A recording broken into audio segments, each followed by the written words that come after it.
A very good morning, everyone, and welcome to the Cabinet meeting on the 26th of October 2022. I'm Councillor Phil Broadhead, Deputy Leader of the Council. I'll be chairing the meeting today.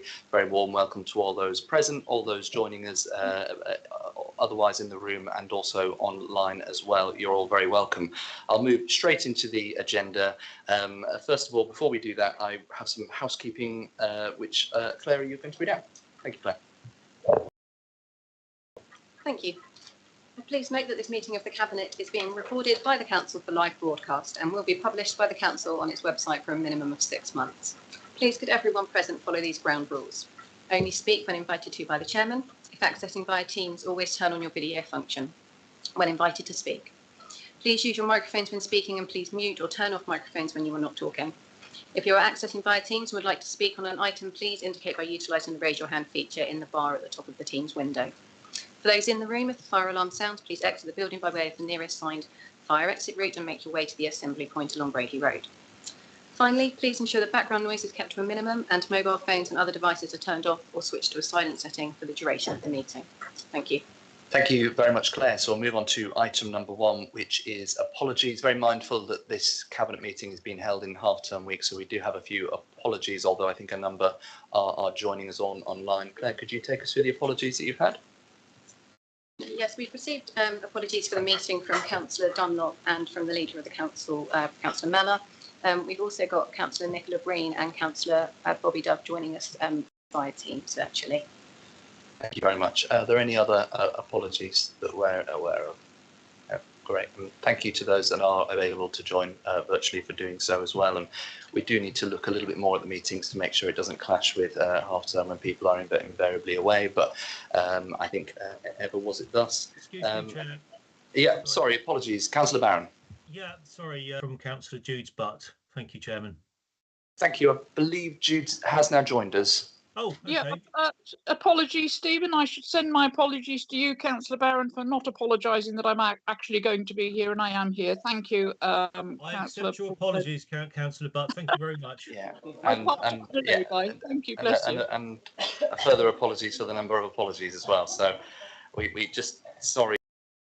Is not the hardest word, it turns out. So yeah, thank you very much. I think we've settled all of that. So we've got certainly a number of people on the call today. Moving on to agenda item number 2, which are declarations of interest. Do we have any declarations of interest from Cabinet or Cabinet Plus members? If so, could they indicate now? I think Councillor Dove. Good morning. Yes, on the sandbanding paper, I have a family that's not directly impacted by this, but as ever, things always change and could be in the future. Therefore, I won't be taking part in the discussion, and should a vote be required, I'd be abstaining from that as well. Thank you. Thank you, Councillor Dove. And Councillor Brooks. Yes, thank you, Chairman. I will be to item 11, which is with regard to the Highcliffe and Walkford Neighbourhood Plan, as I have led this process for the Parish Council. Thank you. Thank you very much indeed. With no further declarations, we will move on to item number 3, which is confirmation of the minutes from the last Cabinet meeting on the 28th of September. I'm happy to propose those. Are there any comments, questions or amendments for those minutes? If not, I'll seek a second. Councillor Mark Anderson, happy to second? Absolutely, Chairman. Thank you. Great. In which case we will take those as confirmed. Item number 4 is public issues. Claire, are there any public issues to report? There's no public issues for this meeting. Thank you very much. And then item number 5 is recommendations from the overview and scrutiny committees. I don't believe there are any formal recommendations from any of the committees. So we normally at this point invite the chairman to make any comments, but I think unfortunately Councillor Williams is unwell, and I wish him a speedy recovery. So he's not able to join us today, but he is all right, but just unable to join us today. So I think we don't have anything further from overview and scrutiny. In which case we'll move straight into the agenda proper and move to agenda item number 6, which is the financial strategy update report, and I will propose this. First of all, I'd like to go on record as we always do, and say thank you to not just the cabinet team, not even just the senior officers at the council, but also the wider staff of the council and partners for what has been a really a determined period of making sure that we can present the information that's presented to us today. As we all know, we are in a very difficult situation, like all councils in the last year and over the next this year and next year.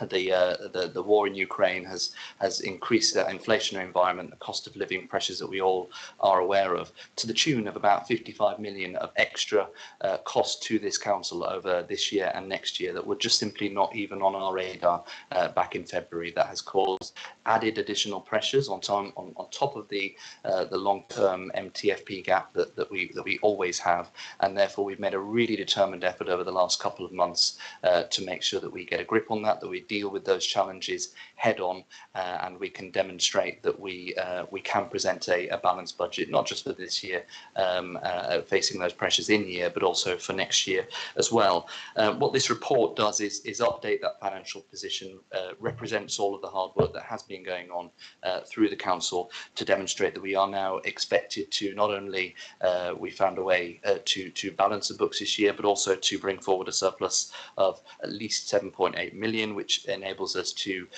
mitigate some of the impact for next year as well. And I think it's a real testament to all of the hard work on the team across the council that we've managed to deal with that head on in such a way that we now can very clearly demonstrate that we can balance the books for next year and then some.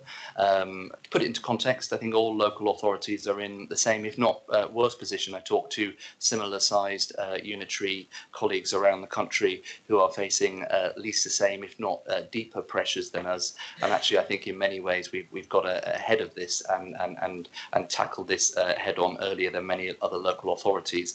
So much so, as it mentions in the report, that we are now in a position where we demonstrated that the updated MTFP funding gap over the extended period up to 2027 is 14 million, which I think is the lowest I've ever seen it. So I think that's again a real testament to the hard work that's been going on. We've clearly got a lot more work to do. Some of the decisions that we invariably will have to make to balance the books, like any local authority, will be ones that we don't really want to do, and I will, along with colleagues, continue to press government to step in and recognise the inflationary pressures that have appeared with all local authorities, and I do fully expect the government to come in and give support to local authorities across the country in due course, but without that information at present, within this paper we have demonstrated that we can balance the books. What this paper also does is recognises that the offer of a capitalisation direction from government of £20 million to enable us to meet some of those capital costs through flexible use of capital receipts for our transformation programme. We are now working to avoid having to definitively accept that capitalisation direction. We've got a number of identified non-strategic assets, and I think that's a really important comment to make, assets which aren't critical to our regeneration placemaking, that we can look to dispose of to meet that cost for our council improvement programme without having to take up the offer of a capitalisation direction from government. However, we continue a positive dialogue with government. That option hopefully remains open, and actually by demonstrating that we have now got a balanced potential balanced position, and also the fact that we're carrying on to work towards financial governance reviews as well, means that if at a later stage we did wish to take up that option, it is still open to us. But I think it's a really positive move forward, that not only are we now in a position to demonstrate that balanced position, but we're moving away from potentially having to move towards that capitalisation direction as well. A lot more in the paper to discuss. I think it's worth pointing out the excellent discussion that was had in the overview and scrutiny session last night, and we delved a little bit more into the detail.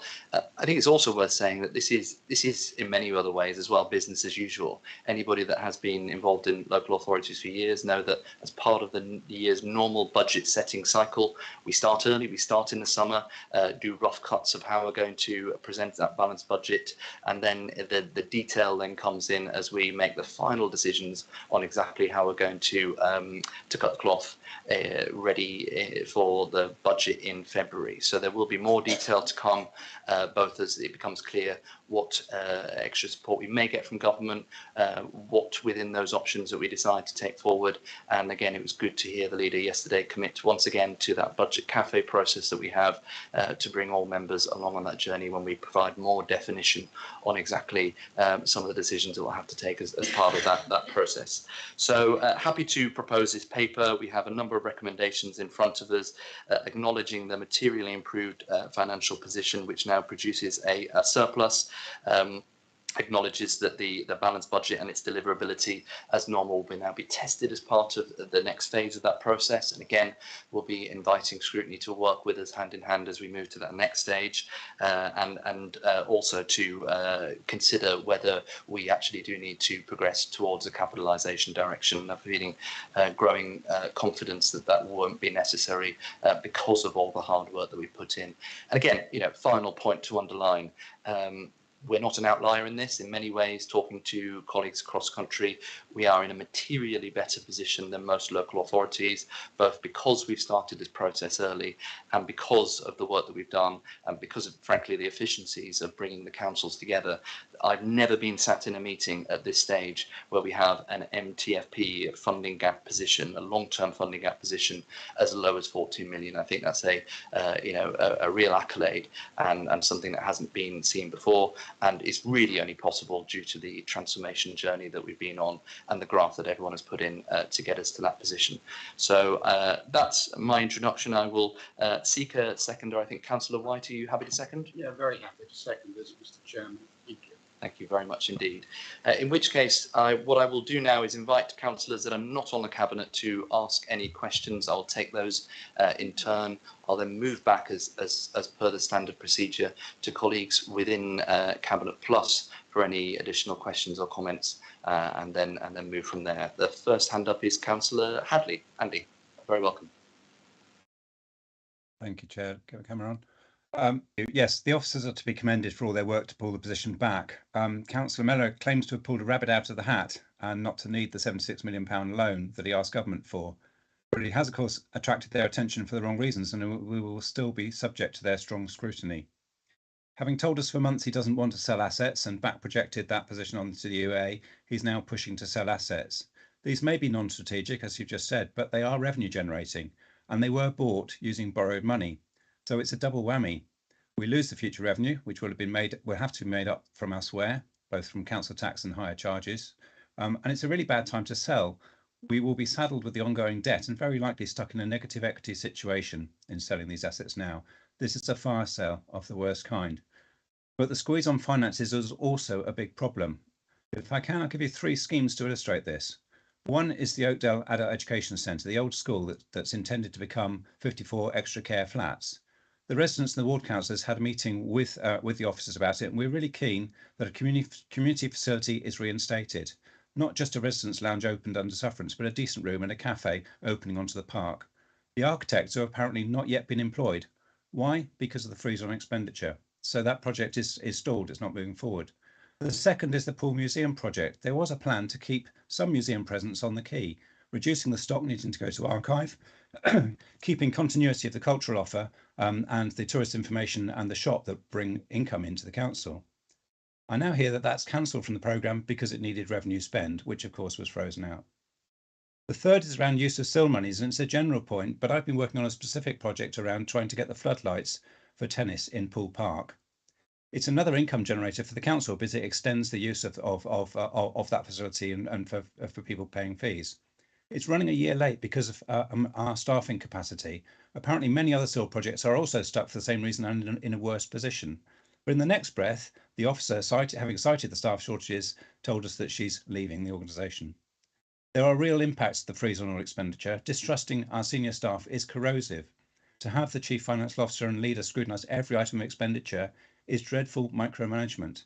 It takes capacity away from the real work, demoralises our staff, and we are losing good people, going to councils or other organisations where they feel their skills will be more valued. The leader tells us he's magically turned the ship around and we are now a leading authority against other unitaries. With previous claims not being backed up by available evidence, I find that very hard to believe. As Councillor Cox highlighted at last night's meeting, the administration has made choices. It made a choice not to raise council tax against the finance officer's recommendation. It relied very heavily on the dodgy beach hut deal that was dreamt up with expensive management consultants, and it hid the detail of that deal and the repeated warnings from government not to do the SPV, and ignored the opposition plans to develop a plan B in good time. So as a result, we've had to stop most expenditure through September and October to balance the books, and that has been a heroic effort by everyone, including cabinet members who've obviously had to try and find savings in their areas. We're facing a fire sale of our incoming generating assets to impossible timelines, likely to result in negative equity on those sales. And there are more painful service cuts to come at a time when the Conservative government are making people destitute in order to make the rich even richer. Councillor Millie Earle spoke very passionately about that last night in terms of the impact on local residents, and I have many in my own ward in a similar situation. There are many parallels between the local BCP and national government. Truss and Kwarteng have at least gone. Councillor Mellor and Councillor Broadhead are still thrashing about at the helm, wrecking the ship, whilst claiming all is well. It really is not. Thank you. Thank you very much for that speech, Councillor Hadley. I'll now move on to, before responding to a number of those points, any other comments or questions from, I see no other hands from those outside of Cabinet. I'll now move on to colleagues within Cabinet. No, I'm not seeing anybody. I'll respond to a few of those points from Councillor Hadley, many of which indeed were addressed very fully within the overview and scrutiny session last night, and I'll probably take them in reverse. First of all, the claim that we are in a better position than other authorities. I'd respectfully point out to Councillor Hadley that all of these matters are in the public record. One only needs to look at other upper tier authorities to look at the funding gap positions that they have over the extended MTFP position, and if you can find an upper tier authority that it has a smaller gap than us, I'd be very pleased to look at that. This is not about peacocking that we are better than anybody else. I think it is a reflection, however, on the fact that the efficiencies have been driven not just by this administration, but also the process of bringing the councils together and having that transformation programme has meant that we are considerably better placed to deal with the pressures that we are facing today, the pressures that, as I mentioned earlier on, were unexpected, and yet because we have already commenced pre-COVID and pre the cost of living crisis, the process to make the council much leaner, much more agile, and a much tighter organisation, it means that we're not having to react to current events in a way that invariably other local authorities are having to do. So I don't think it's at all making claims that are unfounded. I don't want to go on the record now and single out other local authorities, but anybody can do a quick Google search, even some of our relatively close neighbours, look at what their funding gap is over the medium-term financial period, compare that to ours. I think the situation is pretty clear, and that is actually ignoring the fact that we bring together here a paper which proposes a way forward which gives us a surplus this year as well. And again, I know of no other authorities of our size that are in the position very early on here in October saying that we've got ahead of the game and we've already taken a number of ways through to get ahead of those inflationary pressures in year. So that's two parts. The long-term position is clearly better because of local government reorganisation and bringing the councils together as a more efficient entity, and that in-year position, due to the graft of the collective cabinet and wider council team, we've got ahead of the game with the in-year position as well. So it's not a claim that isn't without any substance at all.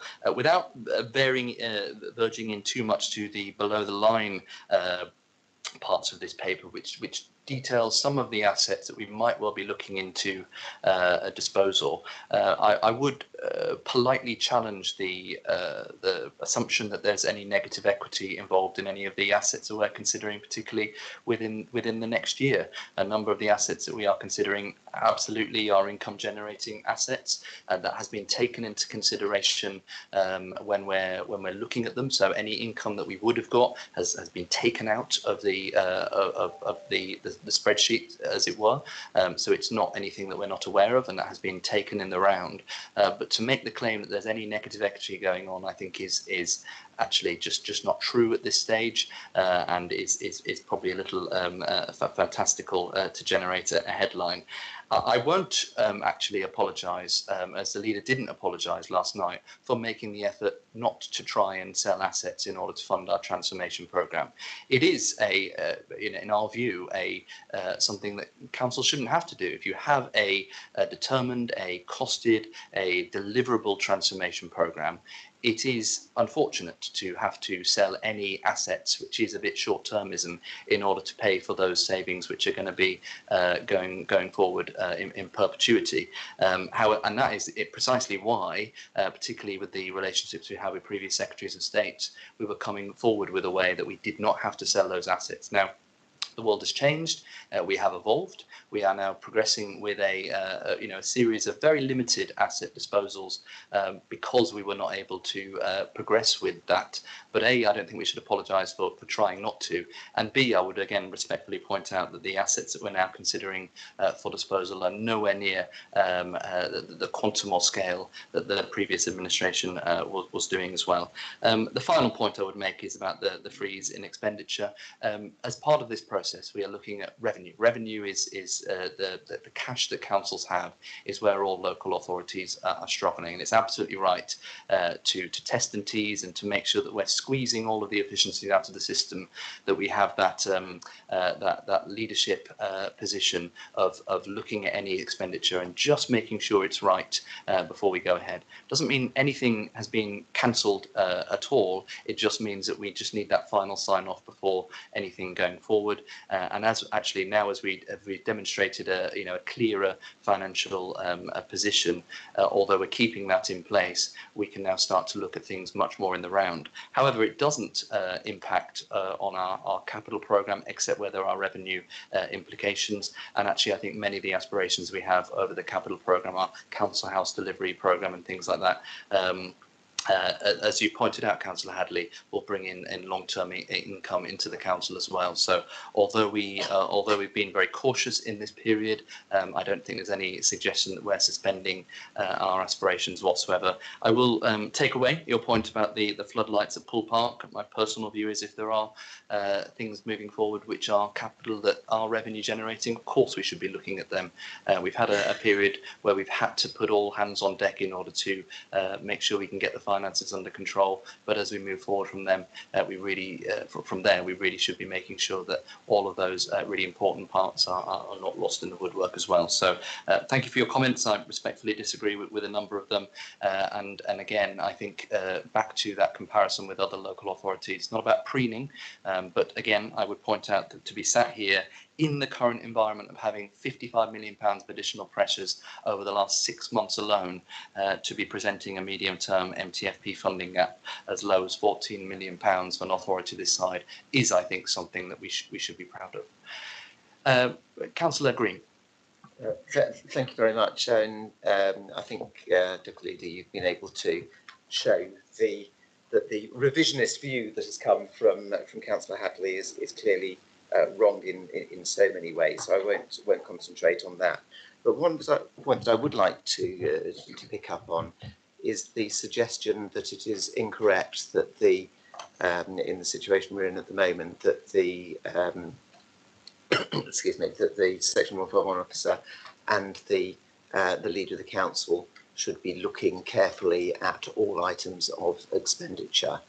That, to me, is something that should be going on right the way around the country at the moment. We are, like all other authorities, in difficult situation because of the cost of living pressures, and I look forward to the paper that's going to come up later in this agenda to talk about how we're going to be helping individuals through that. However, as local authorities, we have to recognise that there are those financial pressures, and we need to put ourselves within the sort of straitjacket, the financial straitjacket that is necessary to ensure that we survive it and that we do so in a way that the public can see exactly what we are doing. In doing so, I think it is absolutely right that we introduce those extremely prudent measures of asking for the 151 officer and the leader to be able to approve additional items of expenditure. I would point out that there are exceptions for those that are revenue generating, such as the examples that the Councillor Hadley came up with. But I think to suggest that we should be less prudent at this time really shows the difference between this administration and the previous one. And although I can tell that it was partly a political and election broadcast that came from Councillor Hadley, I really think it's time that for us to act as grown-ups and to make sure that we respect what is going on and that we respect our council taxpayers, our businesses and the future of this town. And that means being prudent and making sure we're seen to be prudent. Thank you very much, Councillor Green. Completely agree with your points. Right, I think we're going to move on now. I'll take a vote on that. All those in favour of the recommendations in front of us? That's great, brilliant. We'll move on to item number 7, which is the cost of living. Apologies. See any hands? Oh, okay, brilliant. So moving on to item number 7, a lovely segue from Councillor Green's point, as we said in the opening, we are all having to deal with a very difficult time at the moment due to the cost of living environment. I just think it's an incredible paper that shows all of the ways in which we are supporting some of the most vulnerable. And I'll pass over to Councillor Kelly to introduce the paper. Thank you, Councillor Kelly. Thank you very much, Deputy Leader. I'm really excited to be able to present this paper. This report sets out the impacts of the cost of living pressures on the council and our communities and describes some of the council's responses working with key public and private sector partners to support residents. Pressures are seen across our area arising from the significant increase in energy prices and rapidly increasing inflation. The council itself is also suffering from these impacts and therefore also faces the need to increase fees and charges to reflect the increased cost of providing services. We are naturally working with our partners to ensure that any available opportunities are used to the best advantage to help our most vulnerable residents as we move from a thankfully mild autumn into winter. We know that prices are rising, which increases the cost that everyone sees in their household bills. Food, energy, clothes, fuel, all of these have risen in price and have to be somehow budgeted for. Against this backdrop, we are determined to work within our communities using a strength-based approach in order to build on the assets, skills and experience which already exists, empowering local people to achieve positive outcomes in the long term. All of our community development staff are now on the ground, encouraging residents to recognise the existing talents and build on those to support their neighbours and friends where required. Our very successful Vibrant Communities Partnership Board has been hearing about the work undertaken by our communities team and partners across BCP and predominantly in our priority neighbourhoods. In Para 19 onwards, we read of the importance of developing long-term resilience within our communities, rather than a reliance on financial support. Reference is also made to the other impacts of financial hardship on relationships and how coercive control and mental abuse can increase as a result, along with a rise in fraud, scams and acquisitive crime, all of which impact on our local communities in a negative way. Other impacts may be those of poor health, caused by a lack of nutritious food, homelessness due to people not being able to keep up their mortgage or rent payments, substance misuse and poor mental health caused by stress. A cost of living conference was held in July of this year to give frontline workers across BCP, both council staff and partners, an awareness of the wide range of support available. A memory stick was given to every attendee containing all the information, and there have been requests for a further event to update on new and emerging schemes and opportunities, which we are looking at organising. Our Access to Food Partnership. This again is about sharing information to enable communities to be able to access food when in crisis, but also, and importantly, to equip them with confidence, skills and resources for their ongoing needs. The partnership received lottery funding earlier this year to continue the work for 3 years. An Access to Food map has been developed, which can be downloaded to your phone and gives details of 58 community food settings. It's been accessed over 49,000 times since the launch. And there is also a Bank the Food app, which tells you when you are near a food dropping off point and exactly which items there are short of. The Together We Can steering group was established in 2020 to lead the community response to the pandemic. The membership has now broadened and is focused on the many challenges faced by our residents.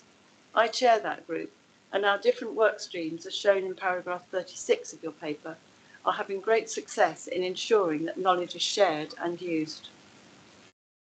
Following the successful delivery of the Household Support Fund grants 1 and 2, HSF 3 has brought us a further amount exceeding 2.6 million to distribute to households in the most need. During HSF 1, between October 21 and the end of March 22, almost 63,500 vouchers were issued to households with children, and a range of support provided to 9,166 households. We have the same amount of funding from government for October 22 to March 23, which is now being distributed.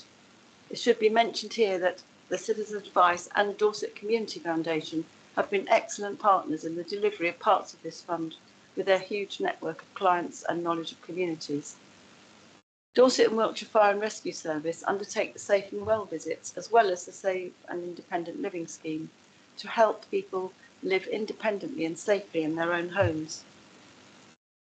The BCP Affordable Warmth Partnership is a multi-agency team delivering energy assistance. These are schemes which can provide help with insulation and heating improvements. The Homeless Reduction Partnership is a collection of services from all sectors to address homelessness in our area. The work done has been commended by DLUC and other national organisations.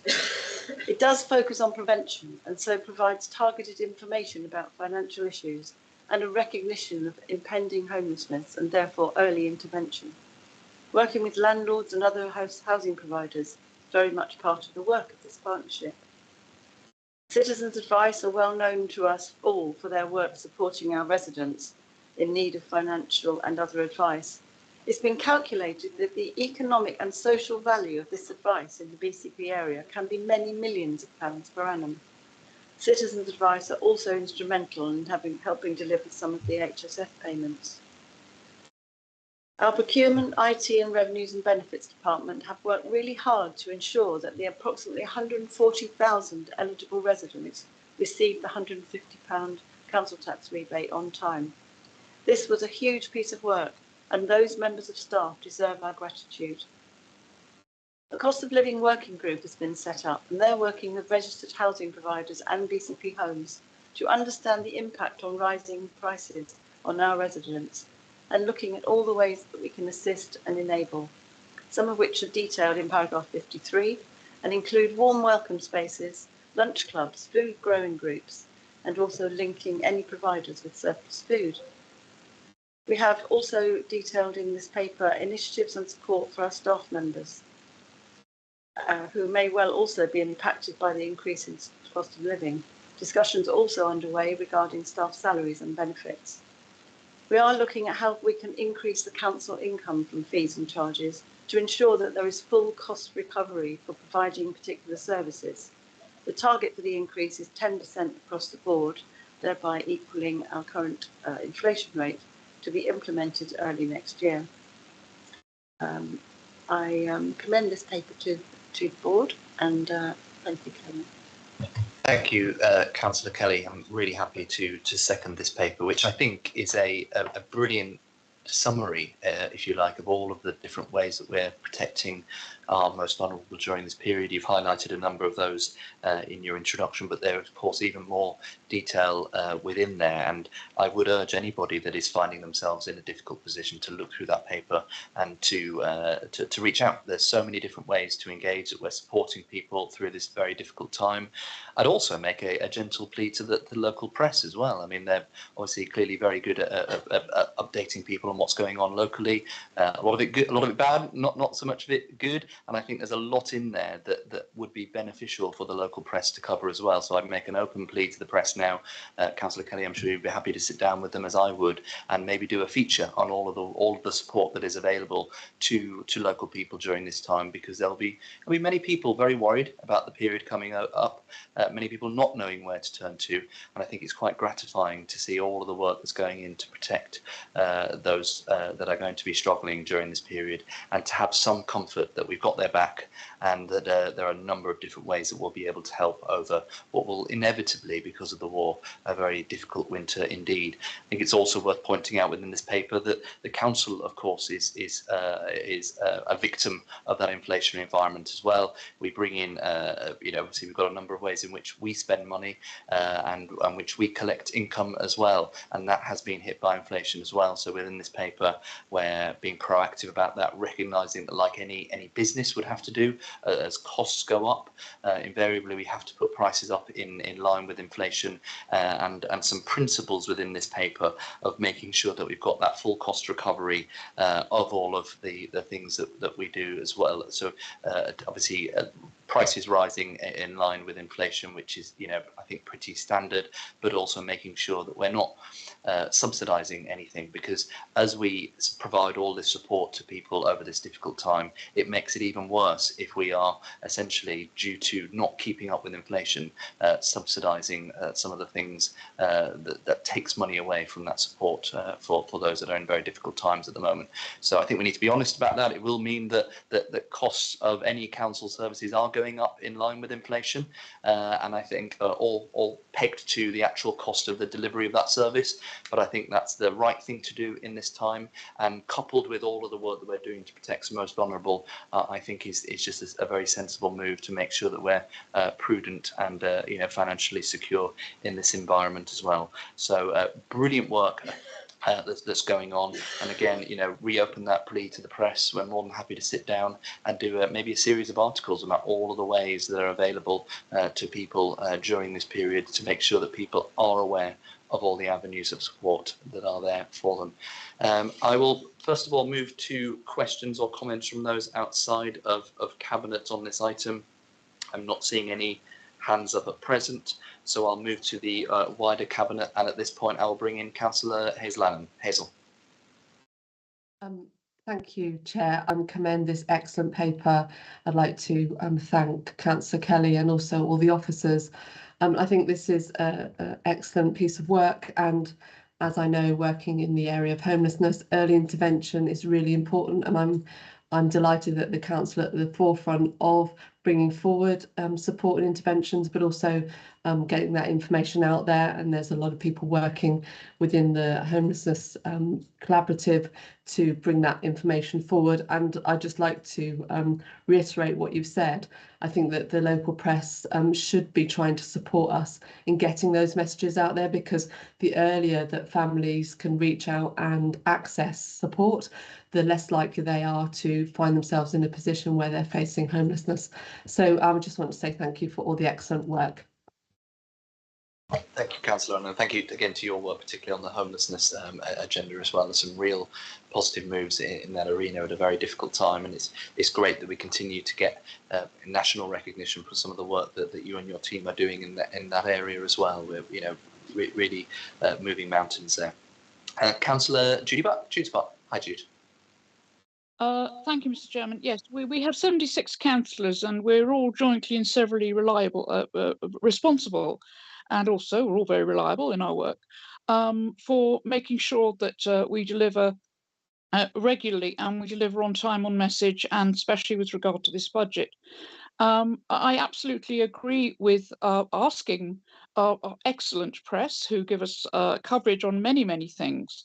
With regard to the community engagement stream here, there's almost a sort of collective responsibility for everybody to be engaging with everybody else. So this would be a time where the press could really engage and could really assist absolutely every single resident in BCP as an advice and as an information stream. There's a huge piece of work that's going on here, and all 76 councillors have contributed to this in one way or another. It may be by reference to a criticism or a contribution, but we have got here because everybody has contributed. Some will consider it to be a bad space, some will consider it to be a good space, but we are here. We have an outcome, we have this massive piece of work which has come through from Councillor Kelly, with various contributions that have gone in there, and it's a huge engagement stream. So I would say, please, Mr. and Mrs. Echo, will you cover for the very good people of BCP and make sure that all this information is out there so people are able to access it, because we're really in this together and we really need to get through the next 6 months together, everybody supporting each other. Thank you, Mr. Chairman. Yes, completely agree. Thank you very much for those comments, Councillor Butt, and especially for your positivity that all 76 councillors are reliable as well, which, as we all know, is yes, Freudian slip. My apologies. Yeah, it's always the case. I'm really pleased with this paper, and a positive plea. Actually, it's not about naming or shaming, but just trying to get the positive message out there that if you are struggling in these difficult times, we've got your back.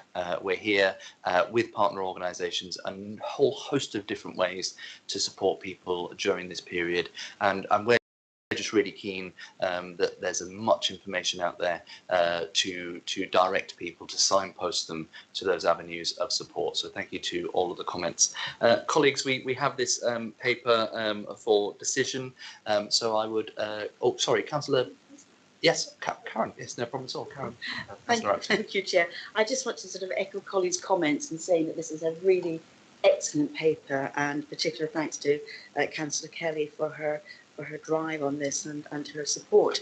And I think some of the benefits it's going to bring in terms of the opening of warm spaces where people can congregate, and there's that community support element, isn't there?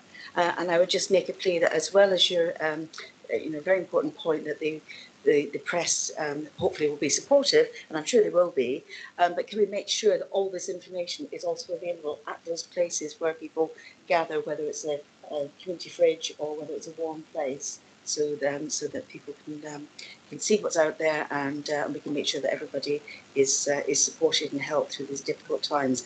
But yes, thank you, Councillor Kelly, for this paper. It's really strong and really excellent. Thank you. A really, really valid point. It's about using all of the tools that we've got available to make people aware of what support is available, and hopefully we'll take that away. So, colleagues, we have two recommendations in front of us to note the pressures that are faced by the communities and support the actions taken to alleviate those, and we've highlighted all of those, and also to support the proposed approach for the council responding to that cost of living challenge by making sure that we are reacting to that inflationary environment with our income generations as well. All of those, happy to support those. All those in favour? Great. That is unanimous.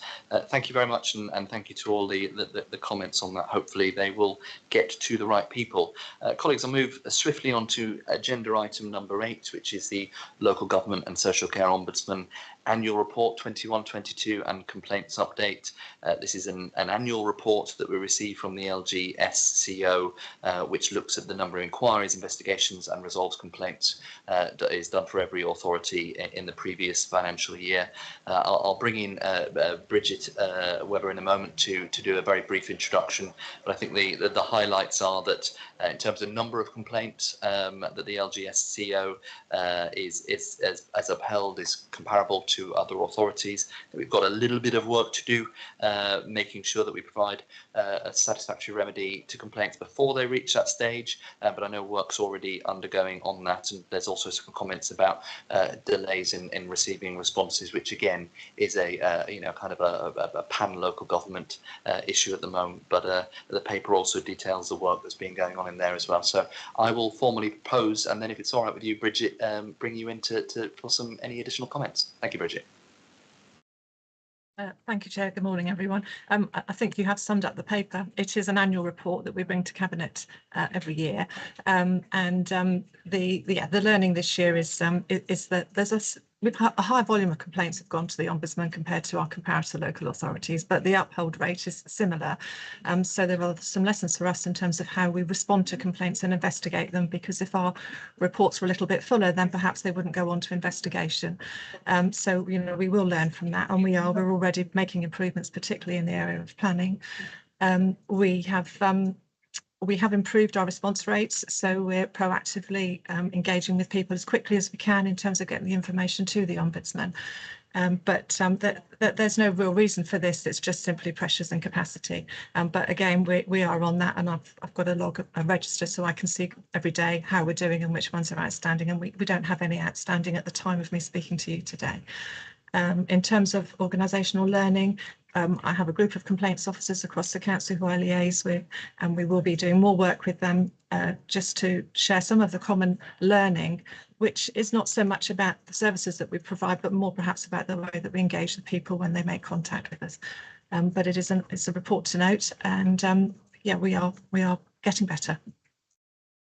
Thank you very much for that summary, Bridget. And I think we all recognise that we are absolutely getting better as well. I would like to take the opportunity to put a shout out to those colleagues that work in our complaints department. It's a thankless job, actually, having to do it, and I think they do a really good job in very difficult circumstance. I wouldn't want to be on the receiving end of complaints on a daily basis, but they do it with real professionalism, and I think they probably often don't get called out for the absolute stellar work that they do as well. So I'd like to put on the record our thanks to the whole complaints department for taking the brunt of what is often a very difficult situation. I think you've highlighted that a quantum of complaints quite often come through regarding the planning system as it always has done, and again I'd like to put on record the excellent work that's been done by our full planning team. We've got a new director of planning in Sam Fox, who's taken a really proactive role on that, and myself, Councillor Dove, and the Chief Executive setting up that planning improvement board a couple of years ago has made an absolutely tremendous difference, not only to the calibre of planning service that we're offering now, and again our recent statistics show that despite being I think number 6 in the country for number of planning applications that we get in, it shows that we are a big player. We are now at the stage of both determination and indeed complaints moving forward into a much healthier position due to the really determined work that's gone on in the planning function. Planning is one of those things that people are never going to be happy with anyway, but actually as much as anything else, making sure that they can't complain about the level of service rather than decision, I think is a massive step forward. And I think real thanks to the planning service in particular, as well as all of the other departments. And again, we're all in very challenging times. Happy to propose that paper. I think Councillor Kelly, are you happy to second? Very happy to second, Chairman. Thank you. Thank you very much indeed. So I will move on to comments and questions from those colleagues outside of the Cabinet, and I'm not seeing any hands at present. I'll now move on to colleagues within Cabinet Plus, and I have Councillor Butt. Judes. Yeah, sorry, me again. Again, this is very much an engagement field, because obviously it's the lack of engagement or the engagement with members of the public and the council. And in my travels, the main issues seem to be that things can escalate, and they do escalate, because at the very first contact with council, which might not be a complaint, it might just be an inquiry, or somebody wants to have a little bit of a quiet whinge, but they don't wish to have everything else. When that is met with no response, or response which isn't appropriate, that's how it escalates. So it is being able to give the tools and the information to our complaints department to be able to deal with that at that level, which of course might need increase in service, etc. But it's at the very base level. I genuinely don't believe that we're having this uplift in complaints because they are all just what we are doing or we're not doing. In the main, it tends to start at a baseline and build, and I think that's where we need to come in at a very early stage, and this paper is certainly covering those areas, but we do need to deliver on that, and we need to land this. Thank you, Mr. Chairman. Thank you, Councillor, but again, share those sentiments, and it's, I think, really important the role that you're doing now, as well as leading on engagement, is critical, because as you pointed out, early engagement leads to people feeling that they're part of the process, and much less likely to have any qualms about the service that's been offering or the direction we're heading. And thank you again for all your work in that area as well.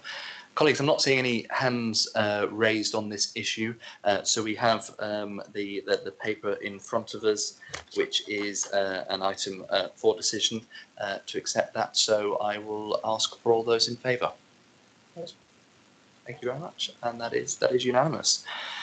Right, moving swiftly on to item number 9 and to a very excitable Councillor Rampton with the brilliantly titled Future of Care Technology, and delighted to let you introduce his paper, Karen. Thank you, Chair. I'm going to try not to say exciting this time. I have other words. So I'm really delighted to present to Cabinet this report on the future of care technology within adult social care. And members will be aware from previous papers of the increasing demand for adult social care services, with both increase in our population and an increasing need to support complex health and care issues. And that focus needs to shift into preventative services, which care technology is one of the tools that we can use. Our corporate strategy and our adult social care strategy refers to use of assistive technology to increase independence and to give people choice over how they live their lives. So last year we commissioned Hampshire Council and PA Consulting to carry out a diagnostic review on where we were and the benefits a care technology service could deliver. And that full review is available in Appendix 1. We then commissioned an options appraisal of future care tech models, and we looked at 3 options. So option 1 was the status quo, stay as we are. Option 2, build on the current service. And option 3 was a service transformation. And following analysis of success functions, option 3, the service transformation, was deemed to be the recommended option, and the one which would reach more people, significantly improve our care technology offer, and reduce delay or prevent costly long-term care. But that's only one of the benefits. There are many others, including reducing social isolation, enabling people to travel independently, and support and reassurance for carers, just to name a few. And you're going to hear more about the carers' support and how that could look a little bit later. So, Chair, this inspiring, thrilling paper comes at a cost, with an initial one-off investment for implementation of the first 2 years of 500,000, with additional investment to that over 5 years, but with a projected net benefit of 3.3 million over that same period, and that could be quite conservative. We hope it could be more. So the vision for this option is to design a service which is sustainable, it's personalised, it's accessible, and it enables people to stay independent with a good quality of life for longer. It will take a strengths-based approach. My colleague here on my left knows all about our strengths-based approach and how we need to embed that within our organisation. And importantly, it will transform our current inconsistent and unequal approach across BCP, which is not appropriate. So, Chair, there are a number of case studies within the report which demonstrate some of the advantages of introducing care technology. But I'd like to introduce Liam, and we've got a short video. I'm sure you'll find his story as powerful and compelling as I did when I first watched it, and I'm hoping the technology is going to help us to see the video. Thank you.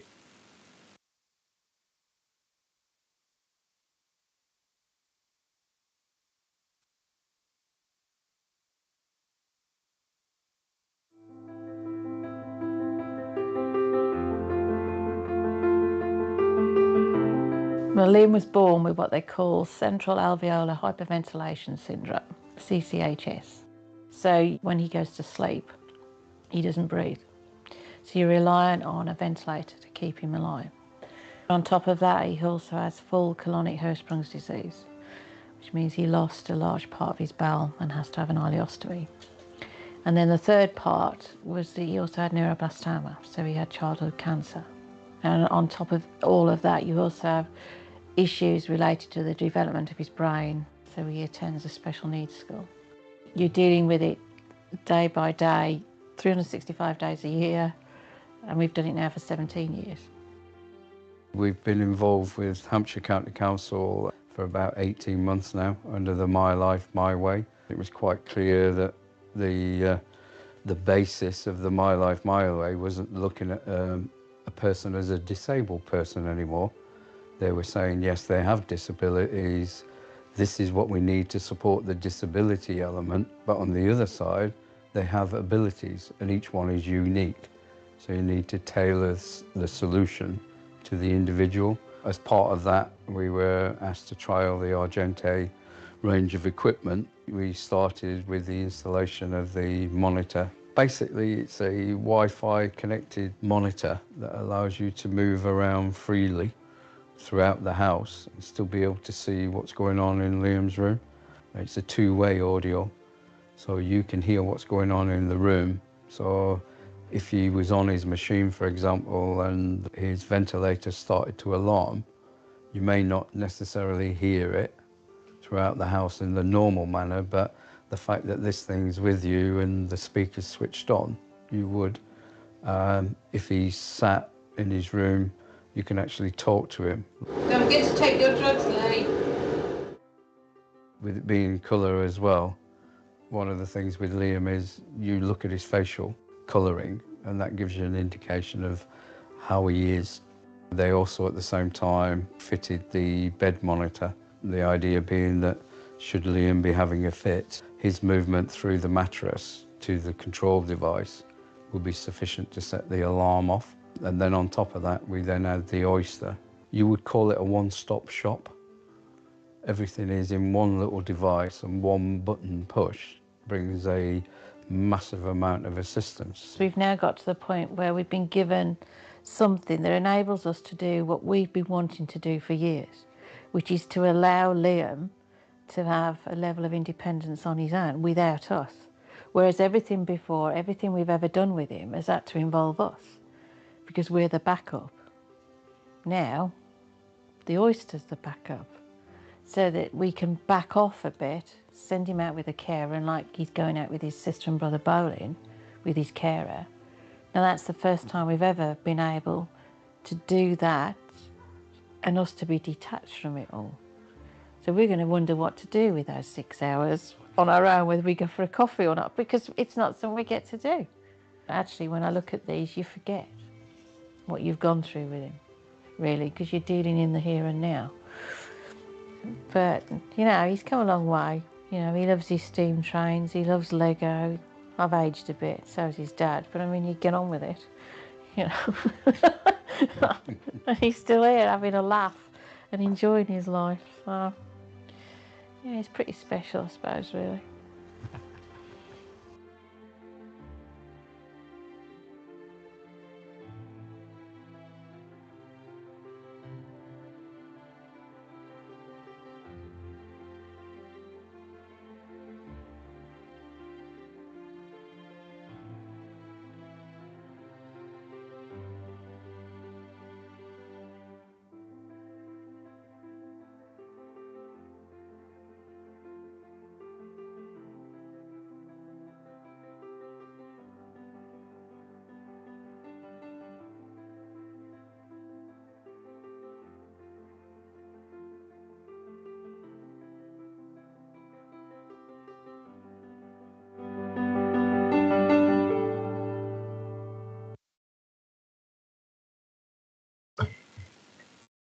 Chair, I hope everybody found that as interesting as I did, and Councillor Kelly actually has seen the video. We did have it in the Health and Wellbeing Board as well, and it's not necessarily a plug for Argente. Can I just mention that there are many innovative products out there, and of course they're being developed at the rate of knots.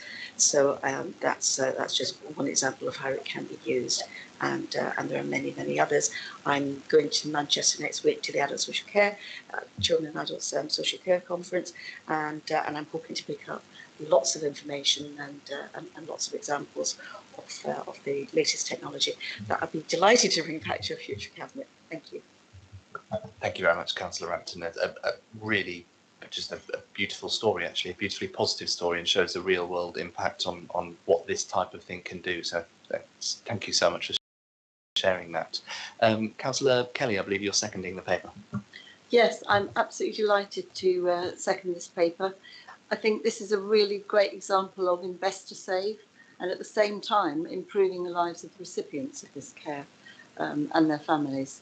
We who live relatively healthy lives, we have no idea of the challenges faced daily by people such as Liam and his family. It's not just elderly people we see, it's young people and others who have life-changing illnesses. The technology proposed make a massive difference for the better, for the independence and self-reliance possible, and opening up life chances that otherwise they probably wouldn't have had. So I think it's a wonderful idea, and I wish you all the best with your gleaning of information from the conference. Sorry, and I'd like to say Thank you very much. I'll move now to colleagues not on the Cabinet to ask any questions, and then I'll move to Cabinet Plus. I have the first speaker as Councillor Andy Hadley. Andy. Thank you, Chair.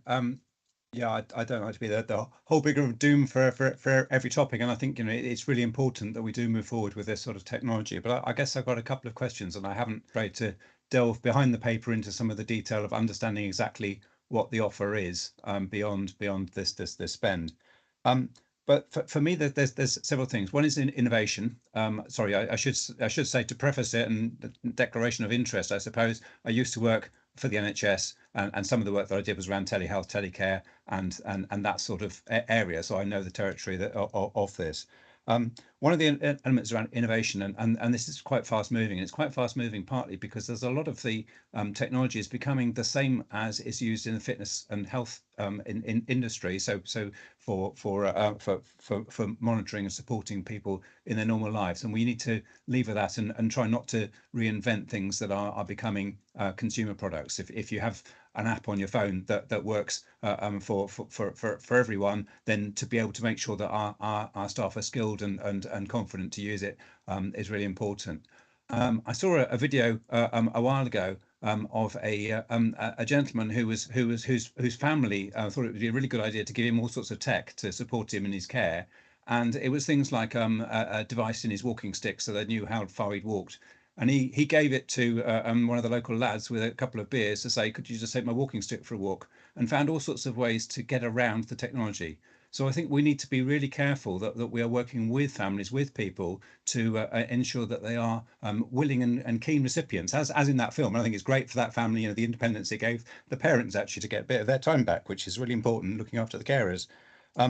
But so that's a concern to me. I think the other thing that the paper highlights is the physical response in Poole, which hasn't been a part of the offer in Bournemouth and Christchurch for the care line support. And again, that piece which I think Councillor Rampton raised in her introduction around personalisation of the service, but also a feeling of isolation. Sometimes it's not the tech; it's actually the people behind the tech that are really important to people. So trying to make sure we don't lose that personal contact on the idea that the care technology is going to provide everything. So I think that's really important. And then my final point is just around linking with health and ensuring that it is one continuous as far as we can. And again, we should with One NHS with Endorse that we should be able to ensure that it's a continuum, so that as people are leaving hospital, they're given the right tools, and our teams are able to pick up the mantle, but also work with the health partners on ensuring that what is there is appropriate and is being used, and if it's not being used, that it's recycled and reused elsewhere where it's appreciated. So I welcome the work. I think it's really important. I think we need to be sure it's flexible going forwards, that we don't get locked into supply that's giving us expensive kit when actually stuff is getting cheaper and more available for other means. Thank you very much. Thank you, Councillor Handley, and I'm sure Councillor Rampton can address some of those concerns in her a summary. I'll now move on to other colleagues that are on Cabinet. I've got Councillor Allen and then Councillor Anderson. Councillor Allen. I'd just like to commend this paper, and I'd just like to say excellent work. And I do think that this is an area that needs to be properly looked at and reviewed. I just want to speak on this on two levels. One, as a nurse who's worked in the NHS for over 30 years and just knows the impact of some of these technologies on patients and independence. And although some of this kit's expensive and there is a cost implication up front to do this transformation, the knock-on cost savings to the wider health model is massive. But more importantly, going back to that video, it's about the individual and how that impacts their quality of life.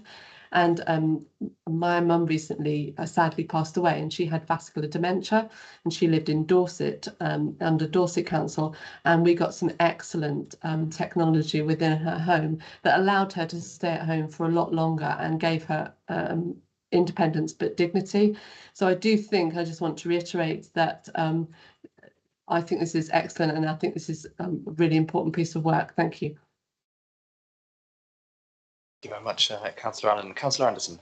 Thank you, Chairman. First of all, I'd like to congratulate Councillors Kelly and Rampton for this paper. I think it's a very innovative paper demonstrating how we can use IT technology in the mainstream and in people's homes. It's quite amazing how in our lifetime the IT industry has moved on from being very remote and used by rocket scientists to in the house and helping people in the day-to-day living. So I think it's a very good paper, and I was very, very impressed with the video, so thank you. Thank you very much. And Councillor Butt. Cheers. Yes, actually, reading this paper and also discussions amongst the community, there's always a disconnect, isn't there? And there's always perhaps a misunderstanding of what the council have responsibility for with regard to care, and what the NHS would have responsibility with regard to medical intervention.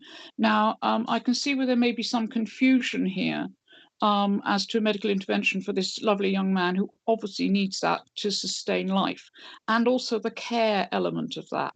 And I'm hoping that Councillor Rampton will be able to advise us as to how she'll be able to engage with all of the communities on that. Perhaps I'm happy to help to ensure that people do understand that difference, because clearly the paper states as to what it's going to do, but it's understanding why there is this differential between the NHS and medical provision and what we do within BCP with regard to our care provision. And I think that that delineation does need to be stated so people will understand why this is potentially something on the cards that we'll be able to deliver on. Thank you, Mr. Chairman.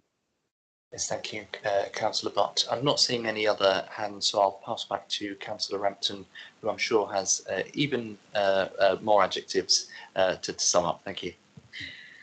Maybe out of adjectives, but thank you, Chair. And Councillor Hadley, I mean, he is absolutely right about that linking with health, and that's already happening. And we do have Phil Hornsby in the room if Councillor Hadley wanted more information about how that works. And he's also correct in the sense that it's not for everyone, is it? It's not for everyone, but it's for a lot of people. And picking up another, and thank you for the very kind comments from colleagues. So picking up a couple of the points, and it says in the paper, it needs a culture change, doesn't it? It needs to be embedded, and that's not just with the end user of the product, but that's also with the team that will be set up to deliver it, working with colleagues, particularly in adult social care and in housing, to ensure that people are thinking care technology. How can that person's life be changed? I mean, I've got Alexas all over the house, and I love it because they wake me up in the morning and they turn all the lights on and off, and they do all these amazing things. And actually, just a device that would be able to turn, help people turn lights on or turning equipment on and off. Just that alone can be helpful to somebody, and obviously the uses of it are way in excess of just of that. But it can be used as a medicine prompt or something, and it might stop people having to have those intrusive 15-minute visits where somebody comes along to prompt medication. That's just one very simple use of it. It's not just for older people, not just for people with dementia. It's for younger people with disabilities. If you know that your loved one can go out and about, and but you know where they are, they've got a sort of a GPS tracker, so you can see where they are at any point and keep them safe. That's such a relief for the parents and carers of younger people with disabilities. So I absolutely recommend the option to do the transformation to Cabinet, and think that's probably all I want to say at this stage. Thank you, Chair. Thank you very much, and thank you for the round of discussion. I'm also glad to hear that Alexas are used in your house appropriately. My kids just use it to make rude noises. So, but the great thing about technology, there's a plethora of different uses, some good, some not so good, but great work here, and the impact it will make on people's lives was very clearly highlighted by the example in that video, with many more to come. Colleagues, we've got the paper in front of us. Could I have all of those in favour of the recommendations? Thank you very much. That is, again, unanimous. Thank you very much for the discussion. Colleagues, moving to agenda item number 10, which is the SEND mainstream banding. We've got Councillor Nicola Green to present the paper. I will formally propose the paper, and now I'll pass on to Councillor Green to do the introduction. Thank you. Yeah, you are there. Brilliant. Very welcome. Thank you, Chairman, and apologies for the issue, so I won't be using video. Well, I hadn't realised when I was presenting this paper that I'd have to follow on from Councillor Rampton, so follow that, as they say. But actually, this is quite interesting because it does speak to the continuum of need which exists for people who have those additional requirements. So I'm bringing forward this paper today, which sets out the next step in putting funding for children and young people with special educational needs and disability on a sustainable footing, and should be read along with other papers that we've brought around the investments in capital projects, such as the one that I brought, I think, to the last Cabinet. Colleagues will be well aware of the pressures within the high needs block of the dedicated schools grant, which is that passported amount of money which comes directly from government to schools, where there are some very high individual placement costs, as well as the latent need and the increasing need as better identification exists for young people with needs, and indeed the ramifications of COVID are felt within the system. I would just like to make the point that each and every one of the cases that we speak about is a young person, and that their support through the education, health and care process and their resultant educational setting are crucial to them achieving their potential. This thinking is absolutely central to all the decision making, and I need to emphasise that, if I may, ahead of speaking to this paper, which looks at the nuts and bolts of the finances. So I wouldn't want anyone to think that this is a finance paper which doesn't take account of the people right at the heart of it. The paper sets out proposals for funding placements for children who remain in mainstream schools, and explains a set of descriptors which are being worked on by council officers and the high needs block subgroup of the schools forum, and that comprises head teachers, partner agencies and parents and carers. A pilot exercise into this proposal was undertaken in the spring, and it trialled the new banding, and today's proposals takes this forward for implementation from next month for all new education, health and care plans, and at the point of annual review. Monitoring will obviously follow and report back to Schools Forum, to the SEND Improvement Board and to the High Needs Block Recovery Board in due course. The paper was discussed in some detail at the Children's Services Overview and Scrutiny Board on the 26th of July as part of the iteration of the plans, and I note that Councillor Burton is here and he chaired that meeting. Once this is in place, I'll be bringing forward further work on funding special educational needs placements in special schools. So just a reminder that this is about mainstream schools.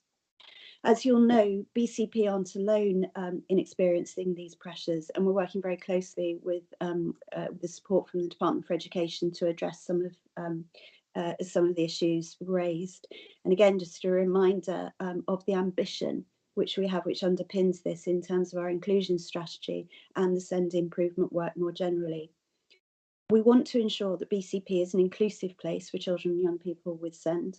We want to support mainstream schools to meet the needs of those children and young people with SEND within their local communities wherever possible. Just like any child, we would support their ambition to attend a local school. We'd like to reduce we intend to reduce the overspend within the high needs block, and clearly we'd like to bring BCP closer in line with the number of young people in independent, non-maintained special schools. The paper's coming to Cabinet this morning for noting rather than for decision, in order to be transparent about the changes which are coming through and to acknowledge that there are some associated risks, in the financial outcome. In reviewing the impact, we'll always have to consider whether the banding sufficiently reflects the issues that the schools experience, such as inflation, and indeed whether there are any knock-on effects for the early years sectors or indeed any other implications. However, this paper has been some time in the making, consulted on with a wide range of stakeholders, and I'm very grateful to everybody for their diligence and their patience. And a special thanks, if I may, to Rena Mystery, who's pulled together all the complexities into a proposal that we're able to take forward. And I will be reporting back to Cabinet and Council, I presume, through the High Needs Block Recovery Board. Thank you, Chairman. Thank you very much, Councillor Green, a really important piece of work. I'll bring in Councillor White, who I believe will second the paper. Yeah, very happy to second this. Thank you, Chairman. Thank you very much. I'll now move to colleagues that are not on the Cabinet, and I believe Councillor Burton is on the call. I believe this came to your committee back in July, Councillor Burton, so you're very welcome. Yeah, thank you very much, Chair, for letting me speak. Yes, it's quite right. We did look at it on the 26th of July, and a very interesting discussion we had. We learnt a lot, and we're in total agreement with the idea of changing the banding. The banding has been an issue for schools, I know, for quite a long time, and it's always complicated deciding where to spend the money, getting the money right to the right people at the right time, and looking at the what happens and how we can improve the life of our children by spending money in the correct places. We're very much in favour of the implication. There was options to not have a change or to delay, which we were against. We resolved that we would have a re-look at this after a year. So we're going to be very interested in seeing what improvements it's made, particularly getting young people into schools rather than having the more expensive and often not so good provision being sent other places, plus the cost of transport and the damage to the children not being in their community.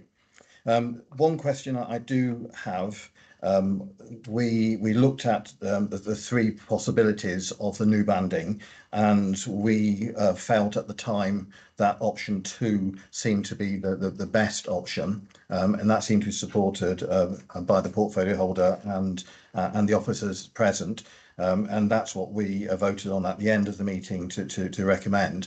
Now, I do know that more work has been done on this since our meeting, because the 26th of July does seem quite a long time ago now, for some strange reason.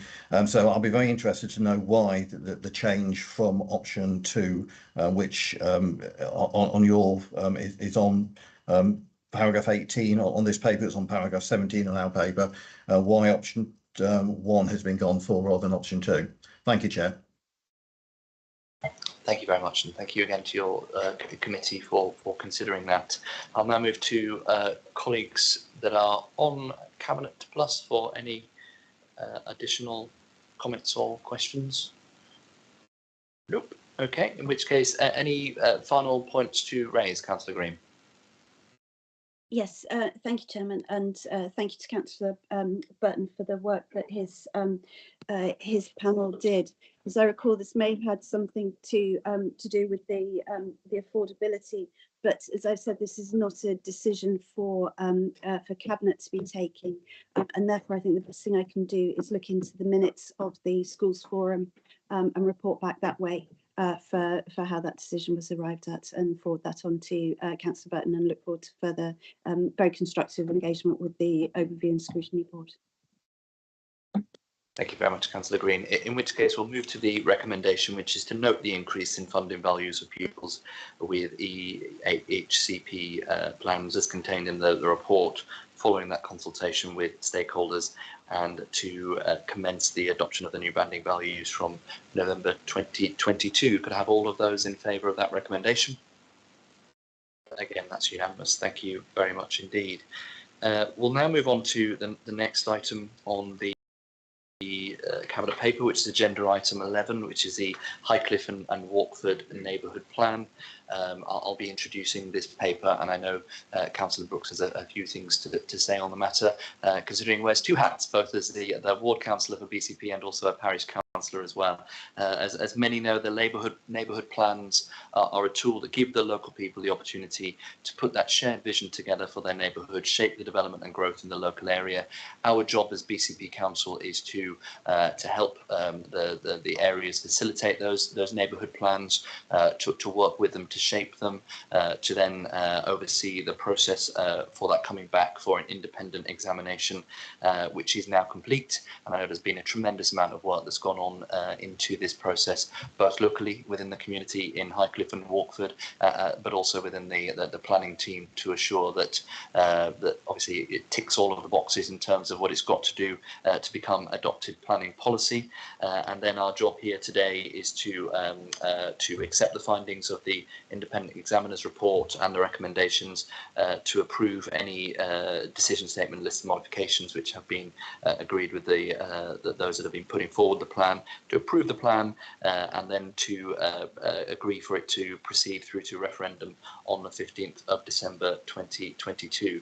There's one small point that I think I've been asked to read out, which is about this process and about what happens next, and the kind of critical nature of making sure that we get this decision through today. If all of those recommendations that I've highlighted are agreed by Cabinet today, what will happen next is that this neighbourhood plan will go to a referendum on the 15th of December this year. Residents will be asked to vote whether they agree to it being used to decide planning applications in the Highcliffe and Walkford area. If the majority of those vote yes, and it has to be, I believe, 50% plus one, then that neighbourhood plan then has to be made by BCP Council within 8 weeks. So that will be by 8th of February at the very latest of next year. And therefore, we are suggesting that the neighbourhood plan will need to come forward to the council to be made, because that has to be done within that period of 8 weeks. The only full council it can go to meet that deadline is on the 10th of January 2023. So it's pretty tight deadlines, but if we agree this today, we can then get that referendum in on December, approve it via council if it is a positive affirmation on the 10th of January 2023, and at that stage it becomes part of our statutory development plan. Reason that has to be quite tight is that after that we enter into a PERDA period, so any delay on that would mean having to have it after the elections, which pushes it into summer next year, which I don't think anybody really wants. So that's a little bit of background of the process that we have to follow and what happens after today's decision. So very happy to propose this, and I'll pass over to Councillor Brooks to tell us a little bit more about the Highcliffe and Walkford neighbourhood plan and the journey that you've all been on. Thank you, Nigel. Well, thank you, Chairman, and good morning, everyone. For those who are following, it's in the pack on page 295 to 414. But in fact, the very important part is in Appendix 4, which is actually the neighbourhood plan itself. Now, the report before you this morning is, as the Chairman indicated, a long journey, a culmination of 3.5 years of work of a subgroup of the Highcliffe and Walkford Parish Council, where as a ward councillor, both Cabinet Plus with retail strategy and Christchurch regeneration, I have led this process as a parish council member. The COVID pandemic period in 2020 and 21 certainly extended the period, but nevertheless the working group pressed on, and I'm delighted that we can now look forward to a residents' referendum in December as set out in this report. Following Cabinet this morning, a paper will be going to a parish meeting this evening, including a draft referendum timetable, so everyone is clear as we go forward. I'd firstly pay tribute to the determination of the members of the working group, comprising parish councillors and local residents, and I would like to name them. Councillor Willie McNeil, a mechanical engineer, Ian Nichols, a construction project manager, who sadly passed away from COVID, Ken Tullett, a chartered engineer, David Underhill, a chartered architect, and importantly, our consultant planner, Joe Witherden, with immense experience of preparing neighbourhood plans across Dorset and also further afield. I would also like to thank BCP Council planners Rebecca Landman and Stephen Dring for their work from the submission of the plan and during the external independent examination, as well as the report and appendices before you today. The preparation of our neighbourhood plan involved considerable dialogue with residents, retailers and businesses, including workshops, drop-in sessions, presentations, consultations and discussions. At the heart of this process was listening to people, to understand their aspirations, ideas, concerns to shape the future of the parish area in planning terms in the period 2020 to 2028. I can assure you this was generating lively discussions. Why was our neighbourhood plan seen as an important step? We have been able to capture many of the issues residents felt important to the future of our area, both in terms of policies and projects. Now let me give you some insights of the areas covered by the neighbourhood plan. The future viability and sustainability of our district centre, retailers and businesses in the High Street, with some 120 units, is at the heart of the community, and I have particular interest in these areas as a chartered surveyor. The COVID pandemic has been an immense challenge for businesses, and we can say that an improvement project is in full swing with BCP officers right now. Local green spaces are a vital part of our area, which differentiates us from many other parts of the conurbation. Notably, the ward area is ranked second highest for its tree cover. It's remarkable in the whole conurbation. We would have liked to see more of the 10 local green spaces put forward accepted by the independent examiner, but recognise the remainder are already protected under policies designations in the current Christchurch local plan. Green corridors and green belt land also play an important part in wildlife and ecology of the area, as all recognised by BCP's Green Infrastructure Strategy. Another key area was walking and cycling routes, where they were seen as important given the health benefits and vital fresh air experiences, particularly during the COVID period, and those are reflected in policies and projects. We're also fortunate to have a long coastal frontage with routes and paths across them, all part of the SSSI from Highcliffe to Milford-on-Sea in Hampshire.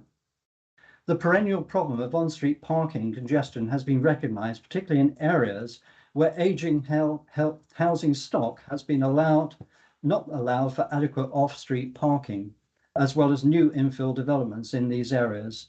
The BCP Parking Standards SPD is creating new challenges where developers are continuing to underprovide such parking. A key requirement for social fabric of the area has been community facilities, which again has been addressed with policy and projects. Lastly, housing and design has been a real hot topic in our area, given the need for family housing as against retirement and second home flat developments, which have taken off in the last 3 years. Given the existing significant stock of flats, a better balance is called for, particularly given the high age cohort of residents in the area. A project to closely monitor this evolving situation is included. No new housing development sites are put forward in the neighbourhood plan, given the effective built-out nature of the parish area. Several outstanding planning consents from private developers, notably the Christchurch Urban Extension, some 875 homes, and Home and Farm Estate, with currently 38 homes given consent, together with current applications awaiting decisions, will go a long way to satisfy the need of family homes, and notably including affordable homes. BCP also have a site for social housing with some 40 units in planning. Elsewhere, infill developments are very common, causing pressures on densities and character. Residents importantly recognise the importance of design to both retain and reinforce the character of the area, and we are pleased to see the importance of the National Model Design Code published by Government in 2021 as a reference. I hope this resume of the scope of the neighbourhood plan gives you a better understanding of the aspirations of residents for the shape of planning strategies and decisions in the area set out in a series of policies and projects as we look forward to voting on the referendum later this year. And I also hope this process and the documents before you will enable others who are following the same path of looking at neighbourhood plans, will help them enormously. Thank you for your attention. and I'm happy to answer any points you may have. And thank you, Chairman. Yes, thank you very much, Councillor Brooks, and again, thank you to all your hard work on the 3.5-year journey to bring this to fruition. It's yeah, very well noted. Councillor Jane Kelly, I believe you're happy to second this paper. Thank you, Deputy Leader. Yes, I am absolutely very happy to second this paper, and I'd just like to say how in favour I am of neighbourhood plans areas. They allow for residents to have a real ability to shape their own areas in terms of planning. It's so important to help an area to thrive when the residents and communities there can feel a sense of ownership and pride. This also gives cohesion and a willingness to be involved in subsequent issues are raised, or you need volunteers for projects or something. That sense of ownership is really important. Highcliffe and Walkwood is a beautiful area, and a neighbourhood plan will be a huge asset in its ongoing vitality. Congratulations to all involved, Councillor Brooks. Having been part of the Boscombe and Postdown neighbourhood plan, I know how much work goes into it, so well done, all of you. Thank you. Thank you very much for those words, Councillor Kelly. I'll now invite colleagues not on Cabinet to have any comments or questions, and I'm not seeing any hands at this stage. So I will ask for any comments or questions for those on Cabinet Plus. And again, not seeing any.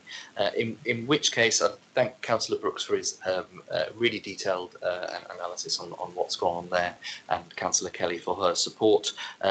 Colleagues have taken you through the next stages of what happens if we approve this decision today.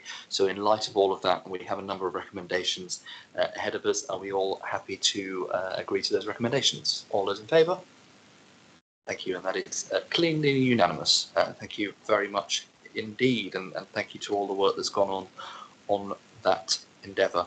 We'll now move on to item number 12, which is the, find it on my very long agenda this time. It's the Avenue Road and Commercial Road development brief, and really happy to introduce this item, and I think Councillor Mike Green will be seconding. We've talked about this in the past. The Avenue Road and Commercial Road area is really vital for the future of the High Street in Bournemouth. There have been a number of potential developments looking like they're coming forward for some time, and in the large part of the area we have three major landowners. The owners of the Marks and Spencer's site that has been empty for some time. The reason that's been empty is because the owners there have been looking to develop the site, which is why they haven't filled it, because they want to do something there. We have Verve Properties that own the current Avenue Road shopping centre, and of course the council is a key landowner as well, being the owner of the large multi-storey Avenue Road car park behind. So three key landowners in this area. Clearly it's a vital part of the future of our High Street, but clearly it's got some potential there to look not just on how we develop the High Street in the future, but also as to how we encourage more people to live in the town centre, how we regenerate our town centre, and it's become pretty clear that a number of proposals were coming forward. So mindful of the fact that we are still a little way off bringing forward the new local plan, we took the decision, the proactive decision, to bottom out exactly what our level of ambition was for this area, to do a tremendous amount of work, consultation, and use some excellent objective outsiders to lead this process, Turleys, to bring together the collective vision on what should happen with this part of Bournemouth Town Centre, to bring that forward then into a development brief, and then, as it says in the recommendations today, to then take that to the next stage, make that into a supplementary planning document, an SPD, so that becomes a firm part of planning policy. A couple of reasons for doing that. First of all, as I mentioned, with those kind of competing plans coming forward, it was much better to bottom out exactly what as a planning authority we felt was the appropriate thing to do there, to make sure that when developments come forward, it's cleanly assessed against the planning policy.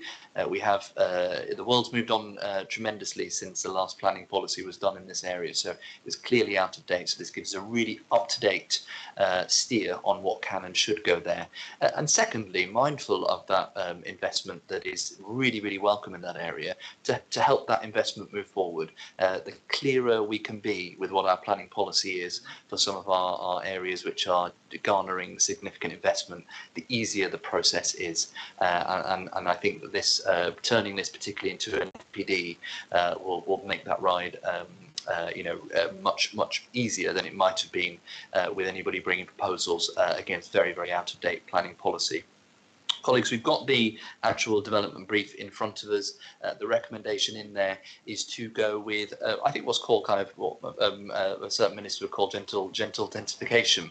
There have been a number of different proposals coming forward in that area. Should you go very, very high? Should you not do anything? And actually the consolidated opinion moving forward is to make this a new residential neighbourhood. So bring the height a little bit higher than what we've got, not to go too high. It's already on the top of a hill here, and we are very close to our precious gardens there as well. Actually, to recognise that the future of the high streets is a lot more people living in the high streets in high quality regeneration developments that helps the high streets to revitalise themselves, and it also provides much needed homes.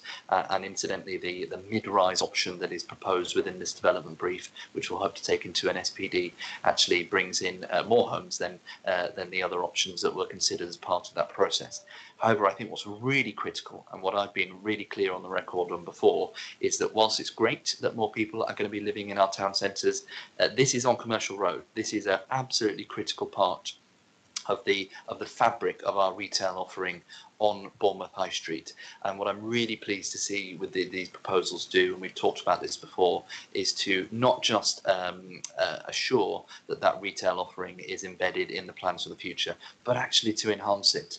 And as you can see in the development brief, by having a much more permeable entrance through from the Commercial Road end to the Avenue Road end, it enables much more retail offerings to come through. I've described it in the past as a bit akin to the Muse developments, the Lanes developments over in Brighton. Obviously, we'll see what comes through in the offer, but I think it's absolutely critical, and I'm really pleased to see in this development brief, is that whilst we're talking about development, whilst we're talking about regeneration and residential properties being developed, what we're really doing within this is turbocharging our retail renaissance in the centre of Bournemouth, which this side of Bournemouth in particular needs. We've got the landowners and the investors ready and raring to go to see that retail renaissance come to fruition, and I'm really hopeful that this development brief and the next stage at SPD will help to unleash that at pace.